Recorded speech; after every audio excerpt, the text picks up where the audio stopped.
In the first two-party coalition since the 1930s, the Conservative Party, the Tories, and the Liberal Democrats, the Lib Dems, have come together with David Cameron of the Tories as Prime Minister and Nick Clegg of the Lib Dems as his deputy.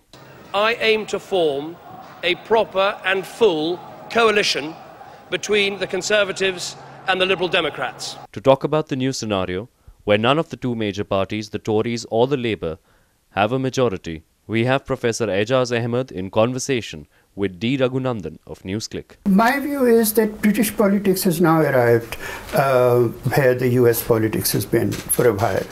And I think the introduction of the TV debate was symbolic of this fact. The programmatic differences among the leading parties are so minimal and they're so ready to bargain on virtually every point and change their positions and so on, that something like a TV debate has to be injected in order to give it some sort of hype. So that's first thing. I think the major difference, so far as I can see, was Lib Dems' idea of introducing proportional representation in Britain. Iraq was simply not mentioned. Sure. Afghanistan is not mentioned. Mr. Brown continued to say that it was a good war, Iraq was a good war, we had to do it. Clegg, who is the big sensation in the media these days, says that he will participate in any war against a failed state if there is adequate equipment and resources. So on the war, there is an agreement, which also means that Britain is going to spend $4 billion on the Afghan war next year, regardless of which party comes in. Sure. One. Immigration, all three had very tough right-wing positions on it. Mr. Gordon Brown kept saying British jobs for British workers. Now, this used to be, you will remember, the slogan of the fascists That's right. in France. Sure. It was Le Pen's slogan, which is now coming from Labour. Sure. So basically, my view is that Thatcherite politics has taken hold of British politics altogether. And all three parties actually function from within that consensus. Right. So let's come to some of the niceties of this, despite the broad similarities of the different parties. But how are the contending views likely to play out as regards managing the British economy, on the one hand, and dealing with the unfolding crisis in Europe, particularly as manifested with the bailout in Greece and so on, considering that during the campaign, the Lib Dems and the Conservatives in particular seem to be at each other's throats on this issue? Well, yes, that is again, you see, that is an Americanization of British politics. There used to be a time when parties in Britain, they used to have programs, and once they fought elections, they were bound by those programs. These parties no longer are. So pre-election rhetoric does not translate into post-election difficulty in coalition making. That's one. We also know that on the economic issues, there never was any fundamental difference between the three of them. All of them kept talking about how very serious austerity measures will have to be taken, how extensive financial adjustments will have to be made. Sure.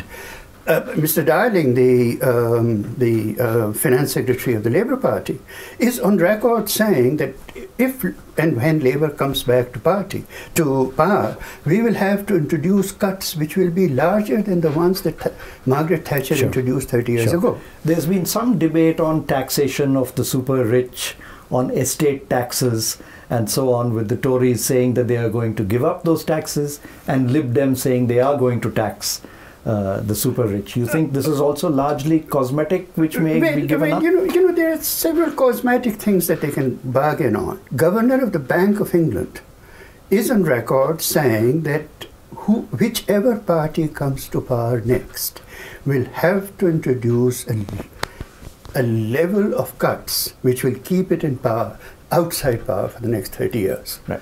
In that sense, I think there are two points I'd like to make. One is that Providence has been very favorable to Labour by keeping it out of power. Because after the cuts that whatever government comes into being are made, the party that's out of power will come into power. The other thing that I fear very much is the rise of a far-right party to the right of the Tories. Sure.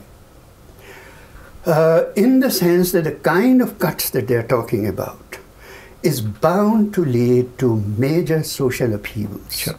Maybe of the kind that we have just seen in Greece, maybe of the kind that we saw in Britain after Thatcher's cuts and so on. Because we all know where the burden of austerity falls. That's right. So you're going to have to see that. Secondly, there's going to be a whipping up of racism against immigrants and so on. I'll come to the immigrant issue. Yes, I want to talk about that. Just quickly, the Lib Dems and the Conservatives also appear to have quite opposite views on Europe. The Conservatives, as you know, are extreme anti-Europe sentiments, while the Lib Dems have even more pro-Europe sentiments than Labour does. How do you think they will be able to reconcile? Two things. One is that there's now going to be an enormously powerful rhetoric. So the Tories claiming that it was under their pressure that they forced Labour to keep Britain out of the Euro regime. Sure. All right. Sure. So they are going to take credit for keeping Labour distant from Europe, from the Union, and therefore building up the pressure to increase that distance rather than bridge that. And Lib Dems will be very much on the defensive on that, and I believe they'll not make much noise on that.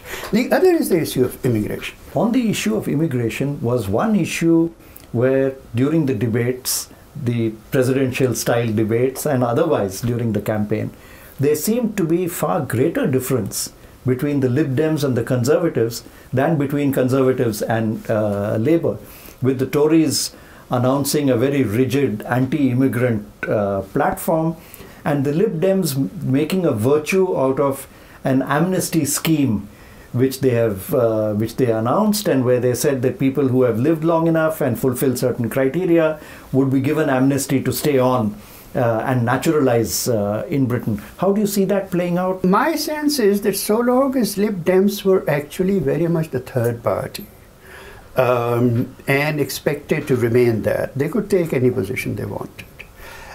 Now what is, I think, going to happen, let me say that the very nature of the question of immigration in Britain has changed in two ways. One is that historically it used to be against colored immigration. That's right. African, Asian, Caribbean, and so on. The great flux within the last 5 years or so, or little more than that, has been from Eastern Europe. That's right. So now it is European labor.